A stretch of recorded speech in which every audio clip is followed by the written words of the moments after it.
Namaskar. Welcome to my English class. I am Dambardhar Boyse, teacher Matia High School. Dear students, today I have come with the lesson Kurg for class 10, and today I will read the lesson, the first paragraphs of the lesson, and also discuss some important questions and answers. Okay? Moromor ছাত্ৰছাত্ৰীসকল, আজি আমি আকৌ আহিছো আমাৰ ভিডিঅ'ৰ ক্লাছটোত দশম শ্ৰেণীৰ পাঠ কুৰ্গ নামৰ পাঠটো লৈ আহিছো আৰু এই পাঠটো আজি আমি পঢ়ি যাম প্ৰথমৰ কেইটামান পেৰাগ্ৰাফ আমি পঢ়ি যাম লগতে তাক এক্সপ্লেইন কৰাৰ লগে লগে ইম্পৰ্টেন্ট কোৱেশ্চনছ এনসাৰ্ছ এইটো আলোচনা কৰি যাম গুৰুত্বপূৰ্ণ বা দৰকাৰী প্ৰশ্ন উত্তৰ আমি আলোচনা কৰি যাম তেনেহলে আহো আমি আমাৰ পাঠলৈকে আগবাঢ়ি গৈছো আমি লিখি ৰাখিছো এটো কুৰ্গ বাই লোকেছ এব্ৰাল আমি ইয়াত explanation with questions and answers আমি এটো পাৰ্ট 1 হিচাপে ৰাখিছো আমি প্ৰতিটো খণ্ডত কিছুমান প্ৰশ্ন আৰু আলোচনা প্ৰশ্ন আৰু উত্তৰ আলোচনা কৰি যাম আৰু এইটো খণ্ডত আজিৰ যিখিনি আমাৰ হ'ব পৰৱৰ্তী খণ্ডত তাৰ ৰিমেইনিং যি থাকিব এইখিনি আলোচনা কৰিম ইয়াৰ আগৰ ভিডিঅ'ত আমি কুৰ্গৰ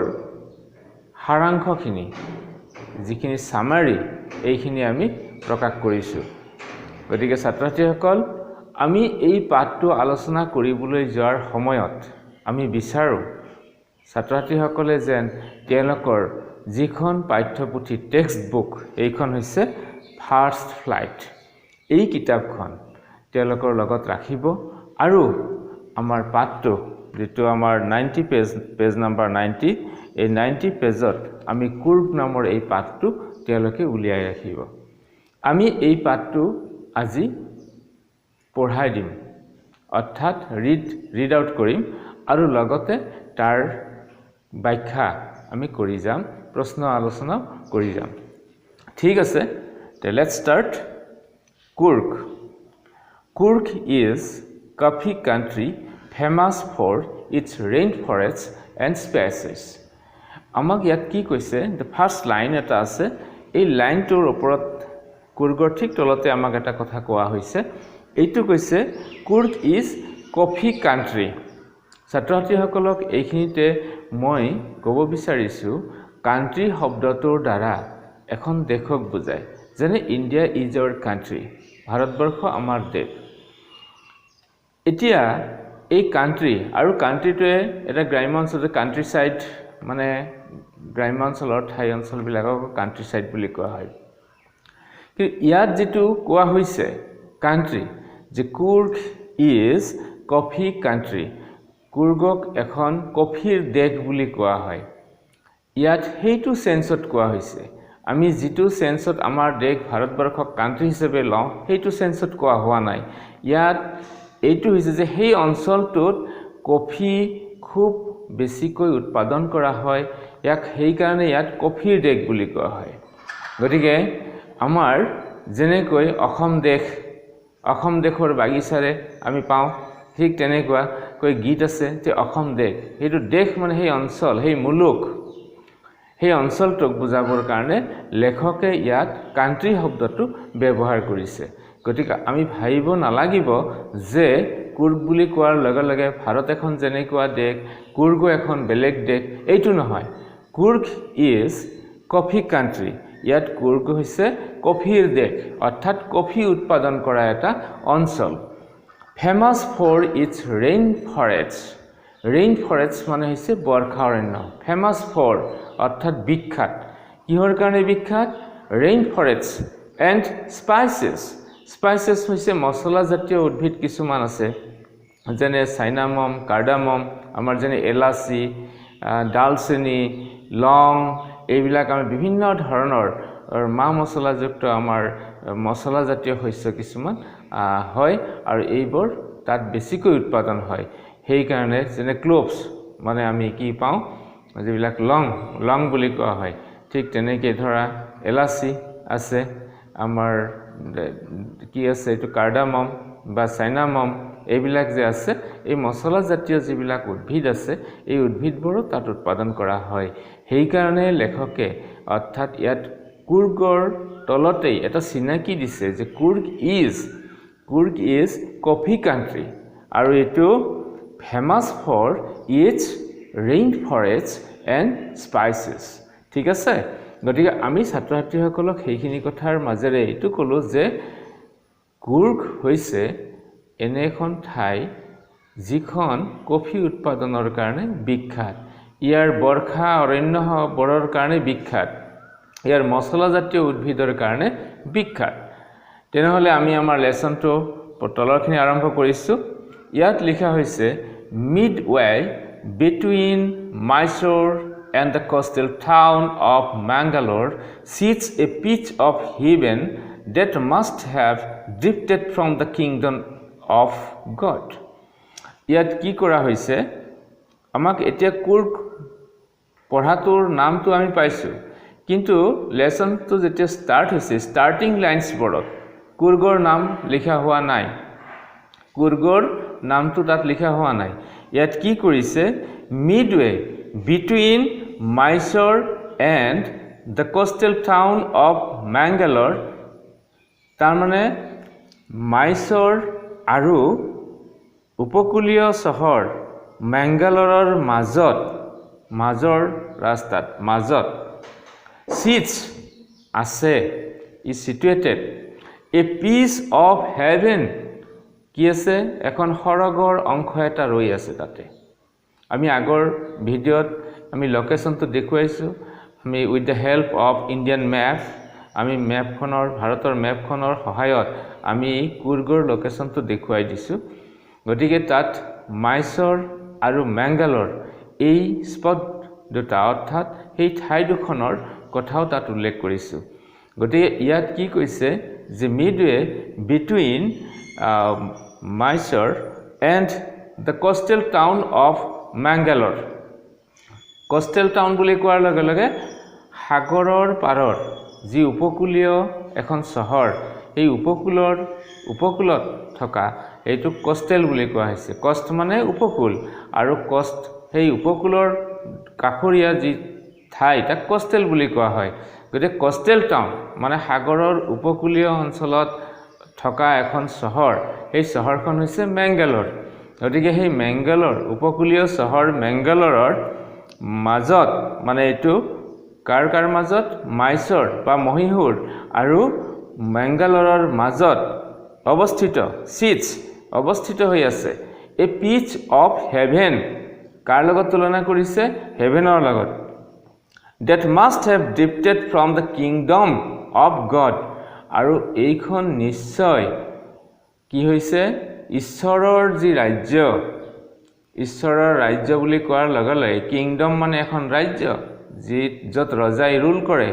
এইটো ৰজাই য'ত কিং থাকে গতিকে আমাৰ এই ঈশ্বৰ যে সকলোতকৈ ডাঙৰ ৰজা এইটো সৰগৰ ৰজা গতিকে সেই কিংডম অফ গড ঈশ্বৰৰ যি ৰাজ্য সেই সৰগ বা স্বৰ্গ তাৰ পৰা এটা অংশ যে কি হৈছে এই পিচ অফ হেভেন এটা অংশ স্বৰ্গৰ এটা অংশ ই কি হৈছে ড্ৰিফটেড মানে এটো ভাহি আহি আছে very gently it is flying in the air ই এনেকৈ হৈছে যে ই বতাহত উৰি আহি তাত পৰিছে গতিকে আমি সেইখিনিলৈকে পালো তাৰ মানে ইয়াক প্ৰথমতেই কোৱা হৈছে in the very first line of this story it is described as a piece of heaven ইয়াক সৰগৰ এটা অংশ হিচাপে ডেসক্ৰাইব কৰা হৈছে গতিকে this land of rolling hills is inhabited by a proud race of martial men beautiful women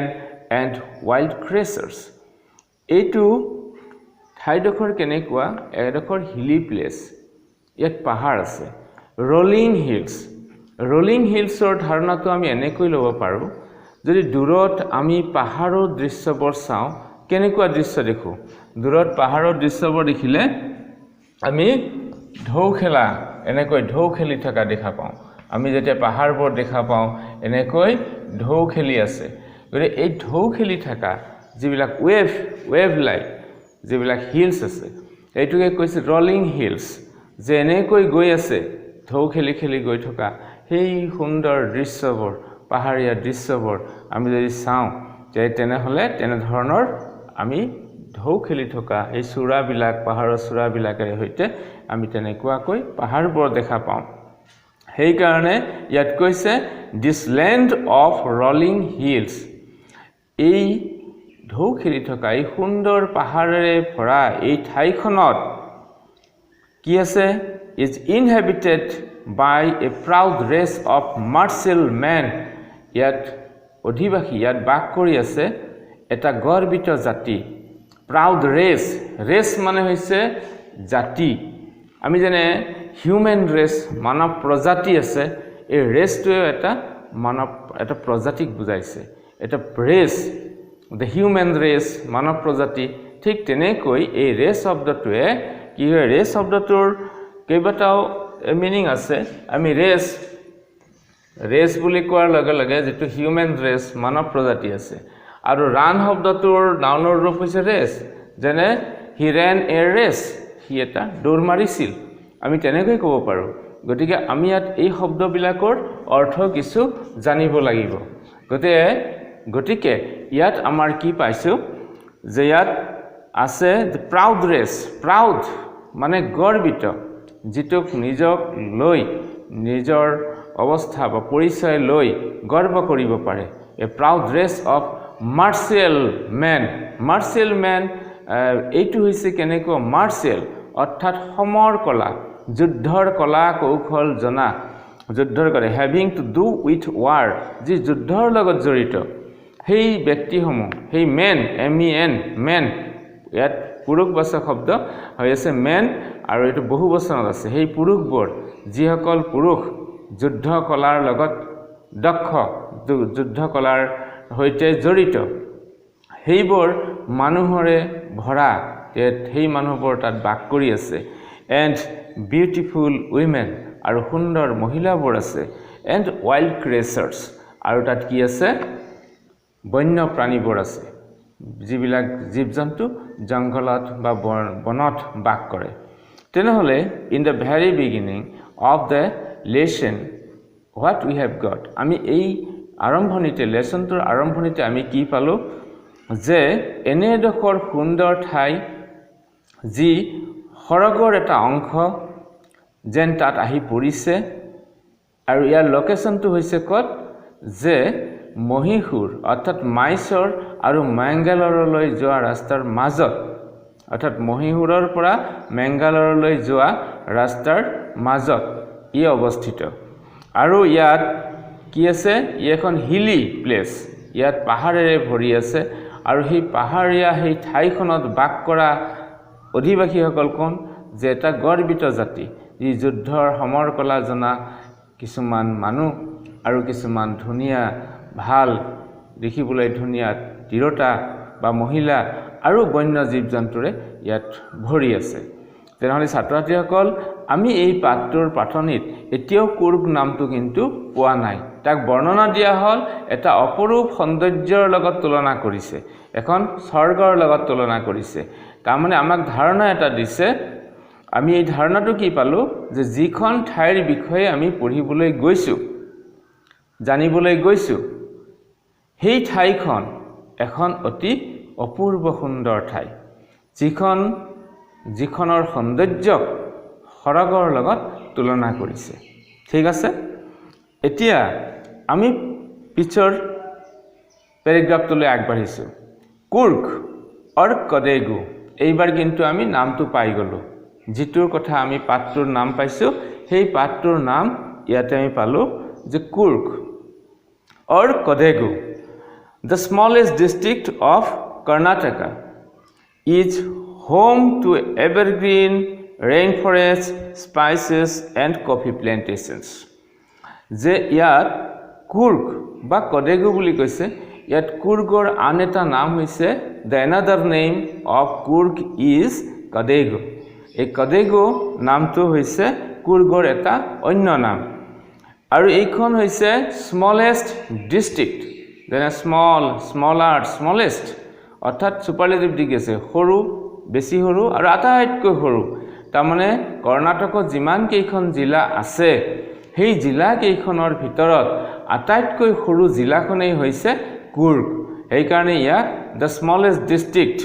of Karnataka আৰু কৰ্ণাটক হৈছে one of the states of India ভাৰতৰ ৰাজ্যবোৰৰ ভিতৰত এখন কৰ্ণাটক আৰু সেই কৰ্ণাটকৰ জিলাবোৰৰ ভিতৰত আটাইতকৈ সৰু জিলাখনেই হৈছে কুৰ্গ আৰু ই কি বুলি কৈছে is home Coorg is home to evergreen rain forest এই কুৰ্গ হৈছে কিহৰ ঘৰ এখন মানে এভাৰগ্ৰীণ চিৰসেউজ বৰ্ষা অৰণ্যবোৰৰ ঘৰ আৰু এইটো কি কৰিছে স্পাইচেছ মছলা জাতীয় উদ্ভিদবোৰৰ ঘৰ এণ্ড কফি প্লেণ্টেশ্যনছ আৰু তাত কি আছে কফি প্লেণ্টেশ্যনছ যিবিলাক কফি বাগানবোৰ আছে তাৰ মানে ইয়াত এইটোৱে কৈছে যে এই ঠাইখিনিৰ বিশেষত্ব ইয়াত আমি সহজে বিচাৰি পোৱা বস্তুবোৰ হৈছে কি যে তাত আছে এভাৰগ্ৰীণ ৰেইন ফৰেষ্ট তাত চিৰসেউজ বৰ্ষা অৰণ্য আছে স্পাইচেছ আছে মছলা উদ্ভিদবোৰ আছে আৰু কি আছে কফি প্লেণ্টেশ্যনছ আছে আমি অলপ পিছত প্ৰশ্ন আলোচনা কৰিম অলপ পঢ়ি লৈছোঁ তাৰ পিছত আমাক কি কৈছে এভাৰগ্ৰীণ ৰেইন ফৰেষ্ট যেটো আছে evergreen rain forest cover 30% of this district যে এই চিৰসেউজীয়া এই বৰ্ষা অৰণ্যই সেই জিলাখনৰ যেটো এৰিয়া সেই জিলাখনৰ যেটো মাটিকালি তাৰেই 30% 30% আগুৰি আছে যদি কিমান শতাংশ আগুৰি আছে আমি কি পালো যে তাত 30% যিখিনি এৰিয়া হয় সেই এৰিয়াৰ 30% ই আগুৰি আছে during the monsoons it pours enough to keep many visitors away during the monsoon time যেতিয়া মৌসুমী বতাহ বয় এই মৌসুমী কালত কি হয় যেতিয়া বৰষুণৰ মাত্ৰাটো বেছিকৈ পৰে pour P-O-U-R আমি পাম ইয়াতে P-O-U-R it pours গতিকে ইয়াত কি কৰা হৈছে ঢালি দিয়া হৈছে বেছিকৈ ঢালি দিয়ে pours enough ইমান যথেষ্ট বৰষুণ হয় তেতিয়া হেভি ৰেইনফল হয় তেতিয়া কি হয় keep many visitors away keep away মানে আতৰাই ৰখা keep away আমাৰ গ্ৰামেটিক্যালি কি হয় কিছুমান আমাৰ গ্ৰুপ ভাৰ্বছ আছে যেনে keep away এটো আতৰাই ৰখা তে ভিজিটৰ্স বিলাকক এই বৰষুণে আতৰাই ৰাখে বৰষুণৰ কাৰণে তাত ভিজিটৰ্স বিলাকে আহিবলৈ কিছু টান পায় সেই কাৰণে এইটো সময়ত মৌসুমী সময়ত যেতিয়া খুব হেভি ৰেইনফল হৈ থাকে তেতিয়া খুব কম মানুহ তালৈ যায় বা তেওঁলোকক ভিজিটৰ্স means people from different places who want to enjoy the beauty of this place এই ঠাইডোখৰৰ যি সৌন্দৰ্য যিসকলে উপভোগ কৰিব বিচাৰে সেইসকল যিসকলে তাত যাবলৈ ইচ্ছা কৰি থাকে সেইসকলক তেতিয়া যোৱাৰ কাৰণে অলপ অসুবিধা হয় গতিকে তেনে সময়ত তেওঁলোক তাৰ পৰা আঁতৰি থাকে সেই কাৰণে কি কৈছে ইয়াতে the season of joy যে আনন্দৰ সময় season of joy এটো আনন্দৰ সময় সেই আনন্দৰ সময়টো হৈছে কেতিয়া commence এটা শব্দ আছে commence মানে হৈছে আমি যদি লিখো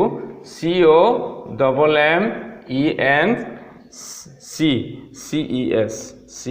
এটো থাৰ্ড পাৰসনৰ কাৰণে s টো যোগ হৈছে মেইন ভাৰ্বটো হৈছে commence এই commence মানে হৈছে start হোৱা starts গতিকে কি কৰা হয় the season of joy starts আমি commenceৰ ঠাইত কি দিব পাৰো starts মানে commences from September কেতিয়াৰ পৰা আৰম্ভ হয় সেপ্টেম্বৰ মাহৰ পৰা তেতিয়া লাহে লাহে দিন ফৰকাল হয় ভাল হয় পৰিবেশটো হোলা হয় সুন্দৰ হয় সেই সেপ্টেম্বৰ মাহৰ পৰা and continues till March আৰু এটো মাৰ্চ মাহলৈ ই একেৰাহে চলি থাকে যেটো সিজন অফ জয় যেটো আনন্দৰ সময় বুলি কৈছে তাৰমানে during this time people from different places of India and abroad come to this place to enjoy the heavenly beauty of this place যে এই সময়খিনিৰ ভিতৰত ইন্ডিয়া বা ইন্ডিয়াৰ বাহিৰৰ বহুত মানুহ সেই ঠাইলৈকে আহে ইয়াৰ এই হৰগীয় যেটো সৌন্দৰ্য এই হৰগীয় সৌন্দৰ্যটো উপভোগ কৰাৰ কাৰণে গতিকে এইটো হৈছে যে তাত তেওঁলোকে আহে গতিকে এনেকুৱা যে কি হয় the season of joy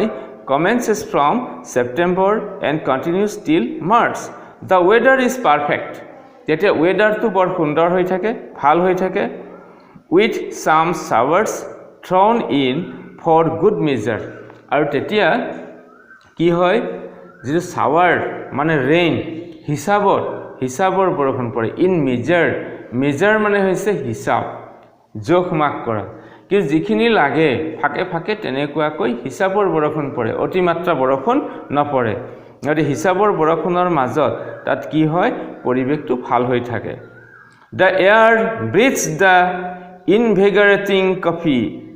আৰু তেতিয়া কি হয় বতাহ সজীৱ হৈ থাকে তেতিয়া invigorating giving energy freshness vigor এইটো হৈছে কি মনত আনন্দ দিব পৰা এটা ভাল শক্তিদায়ক সুবাস এই কফি বিলাক ফুলি আহে আৰু তেতিয়া কফিৰ এই সুগন্ধ চাৰিওফালে বিয়পি পৰে সুবাস বিয়পি পৰে আৰু বতাহ তেতিয়া সজীৱ হৈ উঠে সুন্দৰ হৈ উঠে চাৰিওফালৰ পৰা কফি প্লান্টেশন বিলাক যেতিয়া when it begins to bloom এতিয়া এই বিলাক প্লান্টেশন বিলাকে ফুলিবলৈ ধৰে তেতিয়া কি হয় গটেই পৰিবেশটো সুন্দৰ হৈ উঠে ইয়াত এনেকুৱা এটা ফ্ৰেগ্ৰেন্স এনেকুৱা এটা সুবাস আহে যত মানে কি হয় ইনভিগাৰেটিং অৰ্থাৎ এনাৰ্জি পোৱা যায় শক্তিদায়ক ভাল লাগে গতিকে তাত এই ধৰণৰ যিবিলাক কি আছে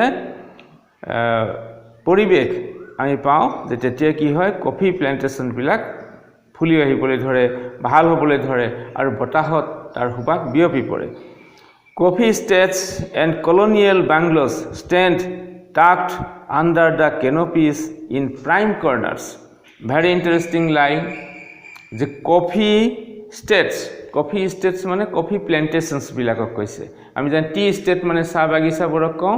এই coffee estates মানে কফি বাগিচাবোৰ এই কফি বাগিচাবোৰ and colonial bungalows আৰু তাত কফি বাগিচাবোৰৰ মাজে নিৰ্দিষ্ট ভাল the best এলেকা বেস্ট এৰিয়া যিবিলাক বেস্ট কৰ্নাৰ আমি এটা প্ৰাইম কৰ্নাৰ্স বুলি কৈছে প্ৰাইম কৰ্নাৰ্স মিন্স যিবিলাক চাৰিওফালৰ পৰা উপযুক্ত ধুনিয়া বেস্ট কৰ্নাৰ্স সেই কৰ্নাৰ্স বিলাকত কিছুমান ঘৰ আছে থুপ লাগি থকা ঘৰ আছে কলনী আছে আৰু কলনী হৈছে এটা গ্ৰুপ হিচাপে থকা এটো মানুহৰ বখতি স্থান এটো হৈছে কি কলনী এই কলনিয়েল বাংলোস মানে হৈছে হিৰ ঘৰবিলাক এই ঘৰবিলাকৰ যদি কলনী হিচাপে আছে গ্ৰুপ হিচাপে আছে বস্তি এলেকাৰ নিচিনাকে কলনী আছে ষ্টেণ্ড আৰু সেইবোৰ তাত থিয় হৈ আছে এই ঘৰবোৰ তাত থিয় হৈ আছে আন্ডাৰ দ্য ট্ৰী কেনোপিস এই কেনোপিস মানে কি আমি যেতিয়া এই বাগিচাবোৰত যাওঁ এতিয়া চাহ বাগিচাই হওক কফি বাগিচাই হওক তাৰ ওপৰত কিছুমান ওখ ডাঙৰ তল ট্ৰিজ থাকে এই ট্ৰী বিলাকৰ গছ বিলাকৰ ডালবোৰ হিচৰিত হৈ যায় বিয়পি যায় গৈ ওপৰত পাতে ডালে চালি ধৰাৰ দৰে ধৰি থাকে এই চালি দিয়াৰ নিচিনা যে হৈ থাকে roof like যিবিলাক branch and leaves of the trees এইবিলাকক canopy বুলি কোৱা হয় আৰু এই প্লুৰেল ফৰ্মত canopies বুলি কৈছে গতিকে সেই গছৰ চালিবোৰৰ তলত অৰ্থাৎ গছৰ ডাল পাতৰ চালিবোৰৰ তলত তাৰমানে ওখ গছবোৰৰ তলত আমি বুজিব লাগিব যে সেই ওখ গছবোৰ near the tall trees or under the tall trees the buildings are standing there in the best corners of the plantations গতিকে আমি তাত সেই প্লান্টেশনস বিলাকৰ মাজত বা সেই কফি ষ্টেটবোৰৰ ভাল ঠাইবিলাকৰ মাজত কি হৈ আছে কৰ্ণাৰ বিলাকত কিছুমান ঘৰ আছে আৰু সেই ওখ ওখ গছবিলাকৰ তলত এই ধুনীয়াকৈ থকা গছবোৰ আছে এতিয়া আমি এই যে প্যাৰাগ্ৰাফটো পঢ়িলো এইখিনিতে আমাৰ কিছুমান সৰু সৰু প্ৰশ্ন আহিব পাৰে গতিকে আমি অলপ এই পঢ়াখিনিৰ লগত প্ৰশ্ন আলোচনা কৰি যাওঁ ছাত্ৰ-ছাত্ৰীসকলৰ নিশ্চয় আৰু বেছি ভাল লাগিব এতিয়া কথা হ'ল আমি এটা প্ৰশ্ন লিখিছো যে where is Kurk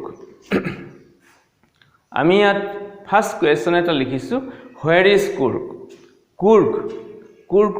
ক'ত আছে তেতিয়া আমাৰ এনসাৰটো আমি কি লিখিব লাগিব যে Kurk is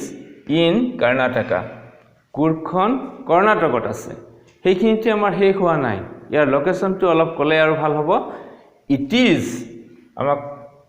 কিতাপত থকাৰ দৰে it is situated midway between Mysore and the coastal town of Mangalore ই ক'ত আছে যে Mysore আৰু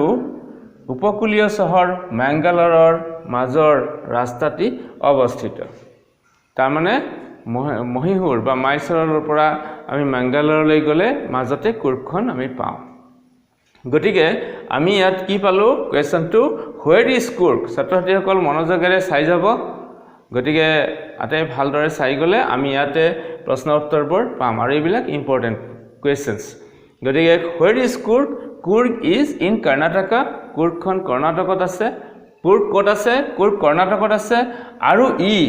মাইসৰ আৰু মাঙ্গালোৰৰ মাজত অৱস্থিত আমি তেনেকৈ লিখিব পাৰো next question what is Kurk famous for কুৰ্ক কিহৰ কাৰণে বিখ্যাত আমি এটো পাইছো এই মাত্ৰ পঢ়ি গলো কুৰ্ক কিহৰ কাৰণে বিখ্যাত যে what is Kurk famous for famous মানে বিখ্যাত কিহৰ কাৰণে what for কিহৰ বাবে যে Kurk is famous for its coffee plantations rainforests and spices আমি এতে এভারগ্রিন rainforest দিব পাৰো নিদিলে কথা নাই rainforests and spices যে ইয়াত কুৰ্ক কিহৰ কাৰণে বিখ্যাত যে ইয়াৰ rainforest ইয়াৰ কফি প্লান্টেশনস কফি বাগিচাবোৰৰ কাৰণে কফি উৎপাদনৰ কাৰণে আৰু ইয়াৰ বৰ্ষা অৰণ্যবোৰৰ কাৰণে আৰু মছলাৰ কাৰণে ই বিখ্যাত গতিকে আমি তেনেকৈ প্ৰশ্ন আৰু উত্তৰ পাব পাৰো তাৰ পিছত আৰু লিখিব পাৰো ইয়াত আমাৰ কোৱেশ্চন আমি যেটো পাইছো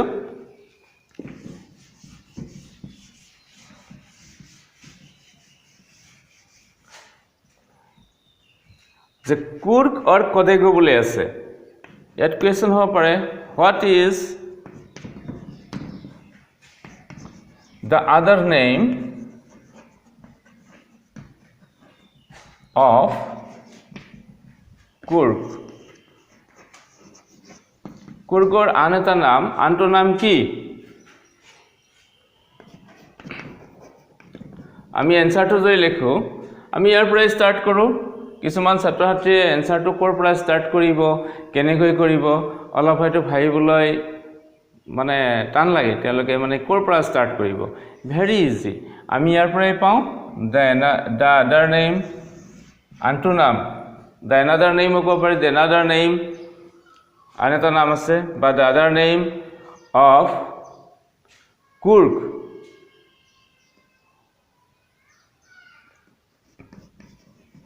the other name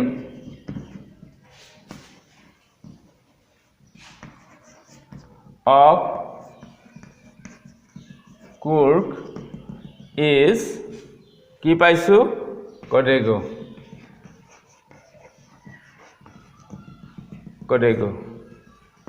গতিকে এই নামটো কদেগো মানে কুৰ্গক বুজাইছে the other name of Kurk is কদেগো গতিকে আমি তেনেকৈ এইটো লিখিব পাৰো এইখিনিৰ পৰা আন এটা কোৱেশ্চন আমাক আহিব পাৰে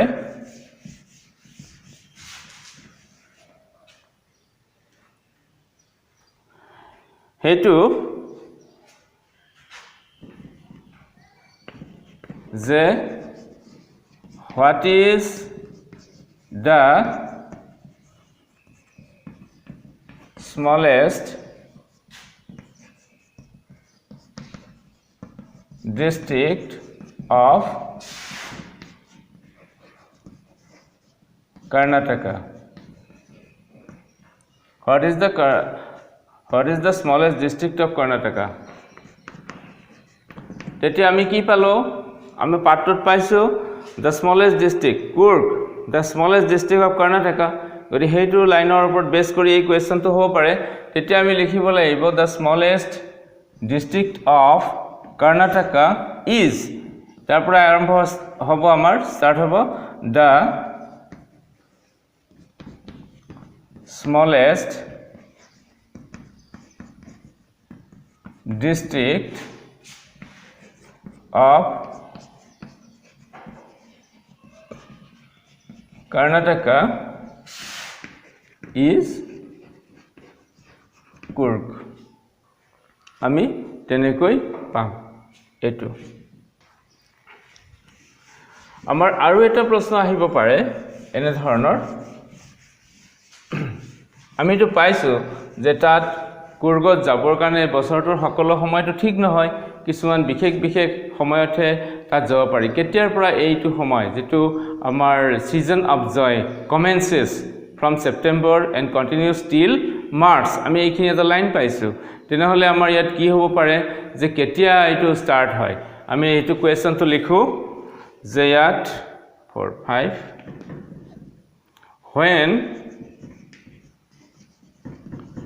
when does the season of joy commence at Coorg?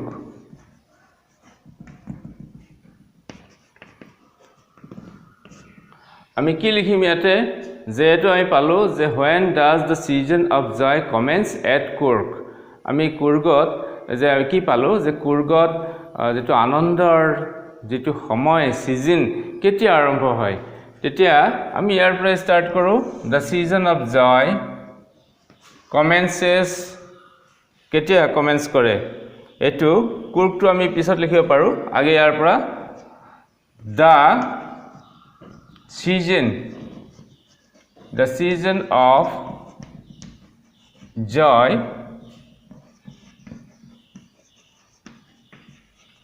commences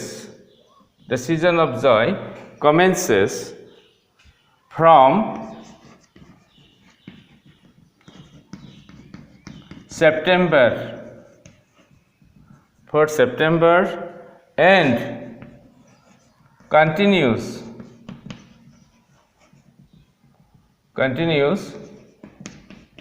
till March at Coorg গটিকে আমি এইখিনি কথা ইয়াতে পালো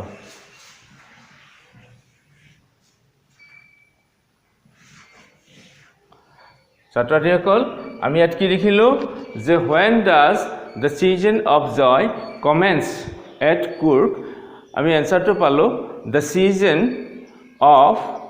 joy commences from September and continues till March at Coorg আমাৰ তেনেকৈ থাকিব পাৰে গটিকে আমি ইয়াত কি পালো যে এইখিনি কথা যে ভাল লগা সময়খিনি কেতিয়া আৰম্ভ হয় আমি আৰু এটা আজি কোৱেশ্চন লিখিম হেইটো আমাৰ হল কি যে তাৰ যেটো ইনহেবিটেন্স তাৰ ইনহেবিটেন্স অফ Coorg কুৰ্গত থকা ইনহেবিটেন্স বিলাক কোনবোৰ কোন এইটো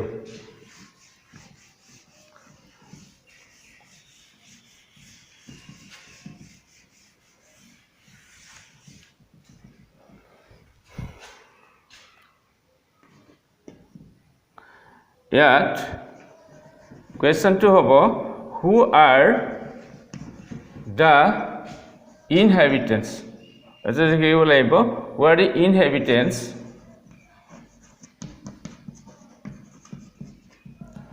inhabitants of Coorg কুৰ্গৰ অধিবাসীসকল কোন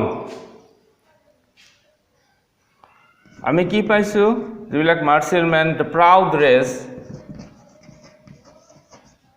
proud race of martial man. The proud dress of martial man, beautiful women,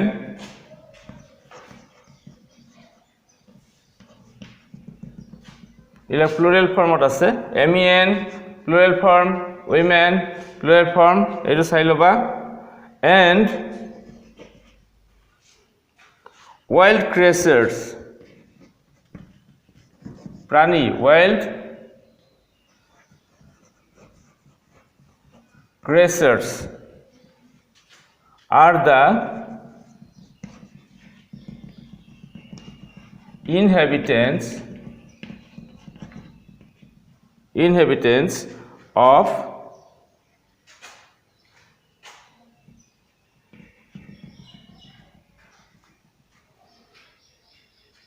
inhabitants of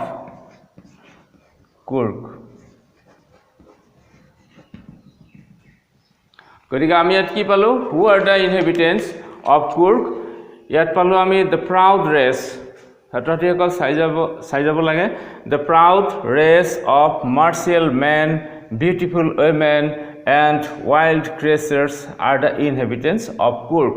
গতিকে আমি ইয়াত কি দেখা পালো যিসকল গৰ্বিত যোদ্ধা জাতি যোদ্ধা পুৰুষসকল সুন্দৰ মহিলাসকল বা সুন্দৰী মহিলাসকল আৰু বন্যপ্ৰাণী বন্য জীৱ-জন্তুসকল এই কুৰ্গৰ বাসিন্দা ইয়াত বাস কৰে গতিকে আজিৰ ক্লাছটোত আমি প্ৰথমৰ যিখিনি আমি আলোচনা কৰিলো এই আলোচনা কৰাখিনিৰ পৰা আমাৰ এনে ধৰণৰ কিছুমান প্ৰশ্ন হ'ব পাৰে আমি পৰৱৰ্তী সময়ত আকৌ লগ পাম আকৌ আহিম আমি এই কুৰ্গৰ যিখিনি আমাৰ আছে সেইখিনিৰ বিষয়ত আমি আলোচনা কৰিম পঢ়ি যাম আৰু লগে লগে প্ৰশ্ন আলোচনা কৰি যাম আমাৰ দশম শ্ৰেণীৰ কাৰণে ই এটা অতি দৰকাৰী মানে লেসন আৰু আশা ৰাখিছো ছাত্ৰ-ছাত্ৰীসকলে মনোযোগেৰে এই পাঠটো হাতত কিতাপ লৈ চাব কিতাপখন হাতত ৰাখিব আৰু ভালদৰে চাই যাব নিশ্চয় উপকৃত হ'ব ভাল লাগিলে এই ভিডিঅটো শ্বেয়াৰ কৰিব আৰু সাবস্ক্ৰাইব কৰিব ঠিক আছে thank you all the best